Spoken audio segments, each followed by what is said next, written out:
আজ সকাল সকাল ঘুম থেকে উঠেই বিছানার চাদরটা চেঞ্জ করে নিয়েছি। একটু পরে ঘুম থেকে উঠতে পারলে হয়তো শরীরটা ভালো লাগতো, কিন্তু কিছু করার নাই। সময়ের দাবি সময়ে পূরণ করতে হয়। সময় আগে ছুটে চলে যাবে আর আমি লেট করে বিছানায় শুয়ে থাকবো, তাহলে তো আমার অনেক কাজ পেন্ডিং থেকে যাবে। লাস্ট সময়ে গিয়ে আবার সেই কষ্ট করতে হবে। তাই আস্তে ধীরে উঠে সকাল থেকেই কাজটা শুরু করে দিলে কাজগুলো সময় মতো গোছানো হয়ে যায়। হ্যালো এভরিওয়ান, আসসালামু আলাইকুম। আমাদের গল্পগাথা থেকে আমি রুবা সবাইকে ওয়েলকাম করছি আমার আজকের আরও একটি নতুন ব্লগে। কাছে এবং দূরে, দেশে এবং বিদেশে, যে যেখান থেকেই দেখছেন আমার দিদি ভাই, দাদা ভাই, আপু, ভাইয়া, সোনামণিরা নিশ্চয়ই অনেক অনেক ভালো আছেন। দোয়া করি এবং কামনা করি ভালো থাকুন, সুস্থ থাকুন আর আমার সঙ্গে কানেক্টেড থাকুন। আমিও আলহামদুলিল্লাহ সকলকে নিয়ে বেশ ভালোই আছি। ভীষণ গরম পড়েছে, তাই না? বেশি বেশি লিকুইড খেতে হবে। কি ভাবছেন, আপু কি বলছে রমজানে বেশি বেশি লিকুইড কি করে খাবো? আসলে ইফতারের পরে লিকুইডটা বেশি করে খেতে হয়। আমি তো নামাজ পড়ার সময় পানির বোতল পাশে নিয়ে বসি, একটু পর পর ফাঁকে ফাঁকে পানিটা খেয়ে নেই। প্রিয় বন্ধুরা, যে যেখান থেকে কন্টিনিউ করছেন প্লিজ একটি লাইক দিয়ে কন্টিনিউ করুন। আপনার একটি লাইক একটি শেয়ারের কাজ করবে। আপনার একটি ছোট্ট লাইক এই লাইফস্টাইল ব্লগ পছন্দ করেন এরকম অনেক আপু ভাইয়াদের কাছে পৌঁছে দিতে সাহায্য করবে। বেডশিট চেঞ্জ করে আমি অফ ক্যামেরায় অনেক কাজই গুছিয়ে নিয়েছি। সাথে সাথে আবার ওয়াশিং মেশিনে কিছু কাপড় ছিল, সেগুলোকে আজ আর ছাদে নয় বারান্দাতেই নেড়ে দিয়েছি। প্রচণ্ড রোদ আর বাতাসও আসছিল, কিন্তু বাতাস খেতে হলে আর সাথে রোদটাও খেতে হবে। রোজা আসার আগে রোজাকে নিয়ে একটা আনন্দ ছিল। রোজা আসছে, চারিদিকে ক্লিনিং, রোজার প্রিপারেশন, রোজায় কাজ করার জন্য সময়কে সুন্দর করে গুছিয়ে সেট আপ করে নেওয়া, জিনিসপত্র গুছিয়ে রাখা, এ এক ভীষণ পবিত্র আনন্দ। রোজা যতই কমে যাচ্ছে, রোজা রাখার সংখ্যা যত কমে যাচ্ছে, রোজা প্রায় মাঝামাঝি, তত ঈদ এগিয়ে আসছে, সেখানে আরেক আনন্দ। ঈদ আসছে আবার নতুন করে সাজগোজ, আনন্দ, কেনাকাটা।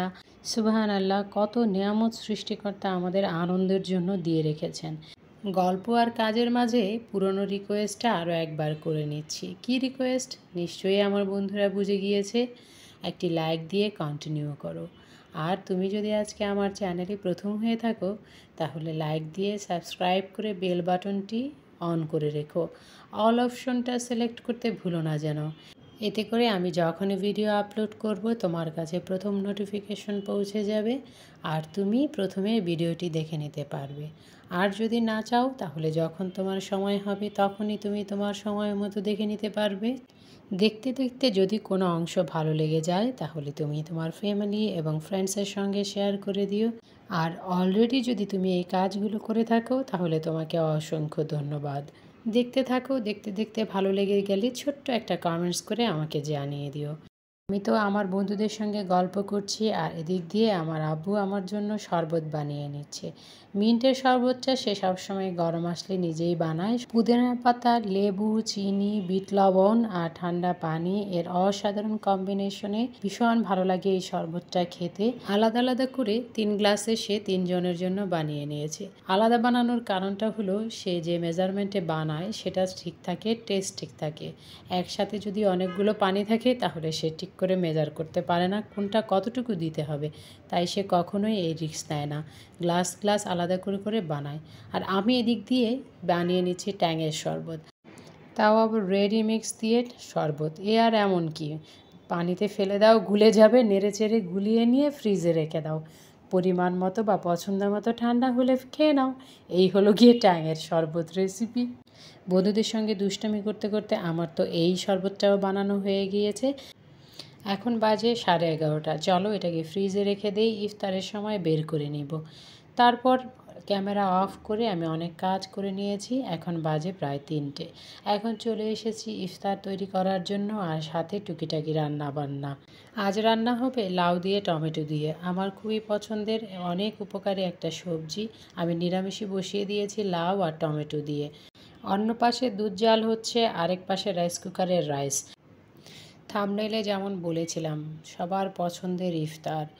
চিকেনগুলোকে আমি আগেই ম্যারিনেট করে রেখেছিলাম আদা, রসুন, কাঁচামরিচ, টমেটো একসাথে পেস্ট করে রাখি আমি এই রকম চিকেন ম্যারিনেশনের জন্য। তারপর সাথে যা দিতে হয় হলুদ, মরিচ, গরম মশলার গুঁড়ো সেগুলো দিয়ে ম্যারিনেট করে রেখে দিই। সয়া সস, টমেটো সস আবার চিলি ফ্লেক্স, চিনি আর সিরকাও থাকে সেই ম্যারিনেশনের সঙ্গে। আমি যখন সময় পাই তখন এরকম বেশি করে ছোট ছোট প্যাকেট করে প্রয়োজন অনুযায়ী ফ্রিজে রেখে দিই। সেখান থেকেই এক প্যাকেট বের করে নিয়েছি। আমার আজকের ভিডিওটা যদি ভালো লেগে থাকে তাহলে আমার আগের ভিডিওগুলোকে দেখে আসতে পারো।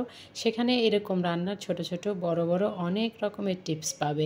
আমার সাধ্য মতো যেরকম আমি রাঁধুনি সেই রকম বড় টিপস। আবার অন্যদের সঙ্গে আমাকে কম্পেয়ার করো না যেন। আমার নতুন গৃহিণী আপুরা একটু উপকৃত হতে পারে, কিন্তু আমার পুরনো গৃহিণী আপুরা অলরেডি অনেক কিছুই জানে।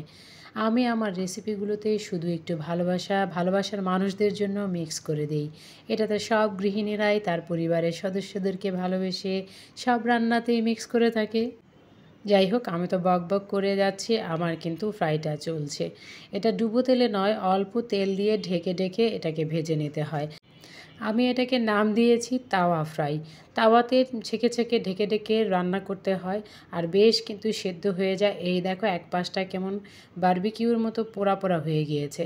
ম্যারিনেশনের সময় কাশ্মীরি চিলি পাউডার আর চিনি অ্যাড করে দিলে এই রকম কালারটা অটোমেটিক তাড়াতাড়ি চলে আসে, আর ভেতরে থাকে জুসি ভাব। যাই হোক, আমি কিন্তু আমার চিকেনটাকে নামিয়ে নিয়েছি। এদিক দিয়ে সাথে দ্বিতীয় নাম্বার যে আইটেম আমার পরিবারের পছন্দের, সেই ইফতার আইটেমটা আমি তৈরি করে নিচ্ছি। এখানে একটা সস তৈরি করে নিয়েছি। কড়াইতে আগে রসুন কুচি দিয়ে দিয়েছিলাম অল্প পরিমাণে আদা কুচি, খুবই সামান্য। তারপর এক টমেটো পিউরির সঙ্গে টমেটো সস, চিলি এগুলো মিক্স করে নিয়ে এখানে দিয়ে দিচ্ছি।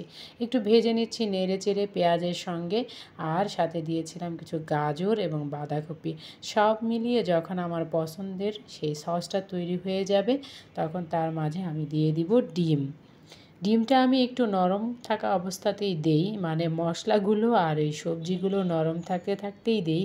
কারণ এতে হয় কি, খাবারের মধ্যে একটা নরম ভাব থাকে। যা রান্না করব সেটা কিন্তু নামিয়ে রাখলে ঠান্ডা হলেই শক্ত হয়ে যায়। তাই আমি এই যে ডিমটাকে দিয়ে দিলাম। এই অবস্থায় এই রকম সসের মধ্যে বা সেই গ্রেভিটার মধ্যে যদি ডিম দেওয়া হয় তাহলে সেটা মিলেমিশে একাকার হয়ে যায়, একটা নরম ভাব আসে সেই খাবারটার মধ্যে।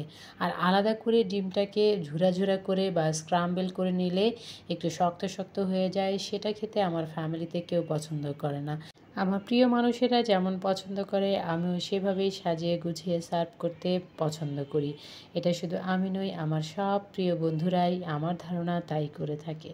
আরও একটি ডিম দিয়ে দিলাম। আমি একে দুটো মাত্র ডিম দিয়েছি, খুব বেশি নয় কিন্তু। স্বাদ অনুযায়ী চিলি ফ্লেক্স আর আমি চিনি দিয়ে দেই, যে কারণে টেস্টটা একটু ভিন্ন রকম আসে। আর এই তো এদিক দিয়ে আগে থেকে সিদ্ধ করে রাখা পাস্তা এবং যে নুডলসটা ছিল মোটা আকারের, সেগুলোকে আমি একসঙ্গে নিয়েছি। এবার আমি সবগুলোকে একসঙ্গে কাঁটা চামচ দিয়ে মিশিয়ে দিচ্ছি। এগুলোকে একসঙ্গে মিশিয়ে নেওয়ার পর আমি আরও কিছু সস বা আরও কিছু জিনিস অ্যাড করব। দেখতে থাকো। আশা করছি টেনে দেখছো না, পুরো সময়টাই আমার সঙ্গে আছো। এতদিন পর্যন্ত ধৈর্য ধরে আমার যে সকল আপুরা বন্ধুরা নতুন এবং পুরাতন আমার পাশে ছিলে, সুন্দর কমেন্টস করে লাইক দিয়ে ভালোবাসা দিয়ে আমাকে এই পর্যন্ত আসতে সহযোগিতা করেছো, সেই সকল বন্ধুদের জন্য অন্তরের অন্তঃস্থল থেকে রইল দোয়া এবং ভালোবাসা। কমেন্টস ছোট এবং বড় যাই হোক না কেন, তোমাদের উপস্থিতি, তোমাদের ভালোবাসা আমাকে নতুন করে নতুন কন্টেন্ট তৈরি করতে মানসিক শক্তি যোগায়। আর মনটা যখন এনার্জেটিক থাকে তখন সব কাজ সহজ মনে হয়। আমি যখন যার ভিডিও দেখি তাকে ফুল ওয়াচ টাইম দিয়ে দেই, কারণ সে তো একটা আশা নিয়েই ভিডিওটা আপলোড করেছে। 5 থেকে 10 মিনিটের ভিডিওগুলো খুব সুন্দর করে ইজিলি আমি দেখে নিতে পারি, কারণ ওগুলো চালিয়ে দিয়ে আমি যখন একটা কাজ করতে থাকি আর দেখতে থাকি।